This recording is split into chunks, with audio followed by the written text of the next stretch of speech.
as Marvel Studios attempts to dramatically increase audience enthusiasm for the MCU, even going so far as suggesting that Thunderbolts, or quote, the new Avengers, is the beginning of a new era for the ongoing franchise. A new trailer has hit the internet that, judging by the like to dislike ratio, might end up upending Marvel's best laid plans for the MCU. Let's talk about the newly revealed trailer for Ironheart getting absolutely pummeled online on the exact same day that James Gunn's Superman is gathering all the praise here on That Park Place.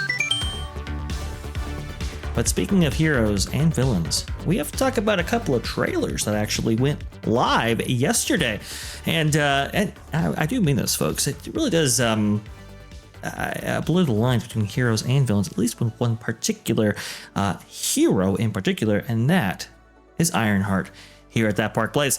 Ironheart dislikes Surge as Iron dislikes I do apologize. Ironheart dislikes Surge as Marvel's latest Disney Plus trailer gets ratioed on YouTube. This by Marvin Montanero, May 15th, 2025. See, I want to say Iron Man, like really, really badly, but I can't. And maybe Marvel does too, actually. You could say that Disney wants to say Iron Man as well, but they can't. Yeah, exactly.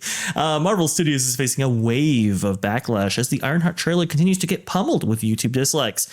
What was meant to be a bold new chapter in the MCU is now shaping up to be one of its most poorly received launches yet. As of this writing, the trailer now sits at 153,000 likes to 231,000 dislikes, and the gap is only widening. These Ironheart dislikes point to a clear fan sentiment as viewers make their dissatisfaction impossible to ignore. It's not just the poor showing, it's a ratio that almost is on the scale of Disney's Snow White reboot. The pattern is real, folks. We saw it with Snow White, as Marvin beautifully points out in this article, and now we're seeing it with Ironheart. Now, Ironheart's a very interesting, I would say, show in the Disney Plus canon, because it's almost kind of like Echo, where they had problems, pushed it back a little bit, and now it's like, let's just rid ourselves of this thing. Or at least that's the impression that I got, because on the same day that the Ironheart trailer made its debut, you can see in the corner actually there, Superman also made its trailer debut here. And you can see the like-to-dislike ratio is very different. 420,000 likes to 13,000 dislikes as of this recording right here on the Superman trailer versus, 155,000 likes to 236,000 dislikes. Guys, your thoughts on all this? First of all, I just have to point out that I loved the Superman trailer, and Ironheart is blah. I said this on Twitter. I didn't say which trailer I was talking about, but you don't get a dislike ratio like that on Ironheart if the audience just doesn't care at all. You only get that if people are actively hating what you're doing here. I've heard that this show, it's been done for a very long time, and the only thing left to do on something like that is to try to tweak it into its least offensive and perhaps most entertaining form. And I think you can only polish effluence so much before you release it. I also think that it's been, as Valiant Renegade has pointed out, they're releasing 3 episodes right before the quarter close on Disney. So financially, they're going to be able to split this up across 2 quarters, probably to avoid the expenses are going to hit in the quarter that they're incurred, meaning the show was released. So probably $100 million immediately off of Disney Plus's bottom line. And that's also including whenever they're counting Andor with its probably 450, maybe more that they've spent on season 2 there. So if you are an investor hoping that Disney Plus is profitable, this show and Andor are the reason for your heart palpitations, your Ironheart palpitations.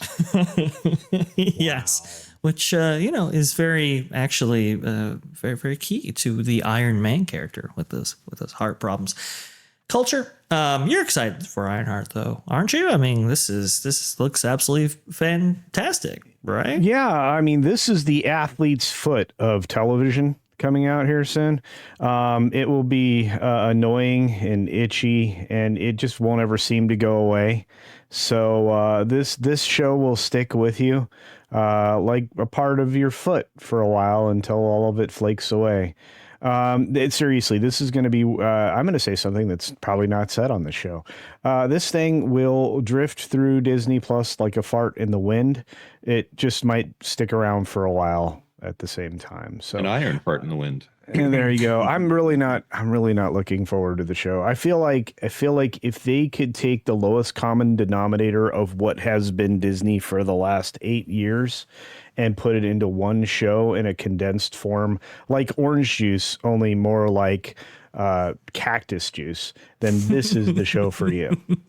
Yeah. You know, really, when it comes down to it, it always feels like whatever this actress is doing, it feels like she's playing attitudes more than she's playing an actual character. It seems like they're kind of checking the box. I don't know if Ryan Coogler cast this young lady or what, but there's nothing about Ironheart that's really engaging to the audience in general. And for the segment of the population that prioritizes diversity above everything else, okay, here you go. You got your show. I hope that you show up and watch it and buy a whole bunch of merch. I don't think you will. Well, Jonas, did you have something to share on your screen when it came to this trailer? Well, of course. I just wanted to get the latest figures on the ratio here. Ooh. On my screen, it has it as 238,000 dislikes, which is abysmal. I think we should reach double dislikes over likes if the pattern continues. And not very long. But abysmal's good, right? I mean, Joey Tribbiani was thrilled when he got an abysmal rating on his play. Yeah.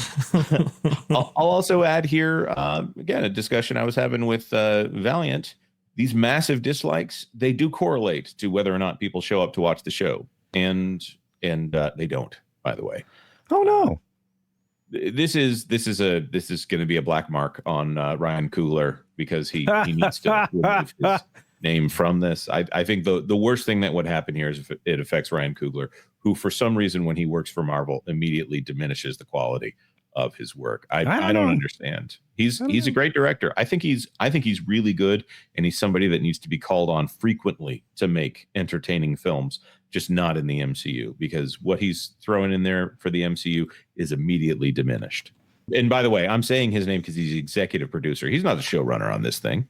So no, they're using him to market, and that's about the only thing they have here. So I think that's literally the only thing they have here because Ryan Coogler, especially with his Sinners production, which has been actually doing pretty decently at the U.S. box office at least, that's going to give this a little bit of cachet. But again, you look at the trailer, you look at the lines featured, you look at the themes and messaging.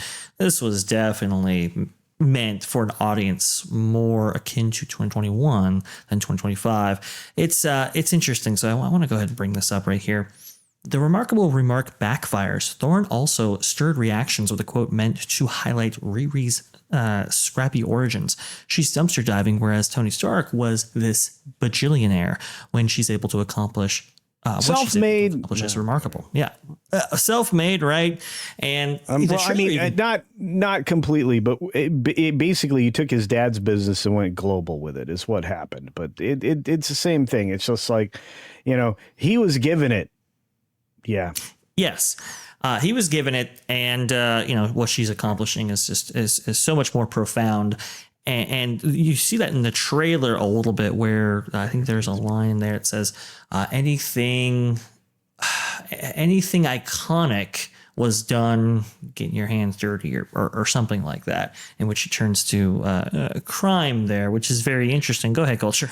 All three of the movies that Tony Stark was in had him getting his hands dirty and reinventing a way to save his life and or the planet as required. Yes. So yes. Shut up. It's just so weird how it's like, oh, okay. So the only reason why, let's say, bajillionaires these are the themes and the messaging included in this. The only reason why bajillionaires are as successful as they are is if they got one over on somebody else, basically is what's playing out here. So is stealing things getting something out of somebody else? Getting something over somebody else if you steal stuff? I suppose. Is that good? Okay, just curious. Oh, go ahead, Jonas. You're muted there.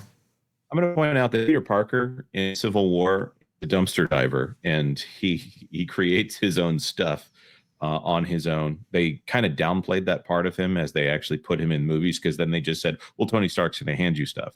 So, in the same way that hey, here's a good example for you. The green meteor rocks in Smallville, or the Nequadria, or whatever you want to call the mystical substance they put in Stargate. Tony Stark becomes the magic juice that they put into anything, just in the same way that vibranium is the magic juice that they'll put into anything to say, yeah, I can do a lot of stuff. Tony Stark has become the applied phlebotinum of the Marvel Cinematic Universe. In place of good writing, they have this thing, in the same way that, okay, well, the X-Men, they just mutate to get there. But instead, with the X-Men, it's let's get the origin out of the way, let's get the reason for the powers out of the way so we can get to good story. They haven't done that with Ironheart. They've just said, well, the good story is generic, fill in the blank here, something that's existed in comics in one form or another for 100 years.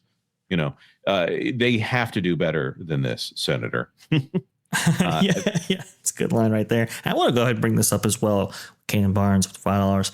Ironheart is basically 2 years too late and the epitome of Marvel's MCU mantle replacing problem. I'm not going to watch it. Indeed, I think that's the takeaway from a lot of people. This, I think, is why you're getting a lot of dislikes, and people are going to say, well, they're ists and phobes, and it's like, well, hang on a second, guys. It doesn't matter where these stories come from or emanate from. People will watch good stories no matter who's actually featured and so forth. We've seen that over and over and over again. With this is, I don't think, what a lot of people wanted. And again, this goes back to like the worst era of Marvel Comics. I think the reaction was predictable. Thanks for watching That Park Plays News. For more information, consider checking out www.thatparkplace.com. And don't forget to subscribe, share, like, and send this out on your favorite social media accounts.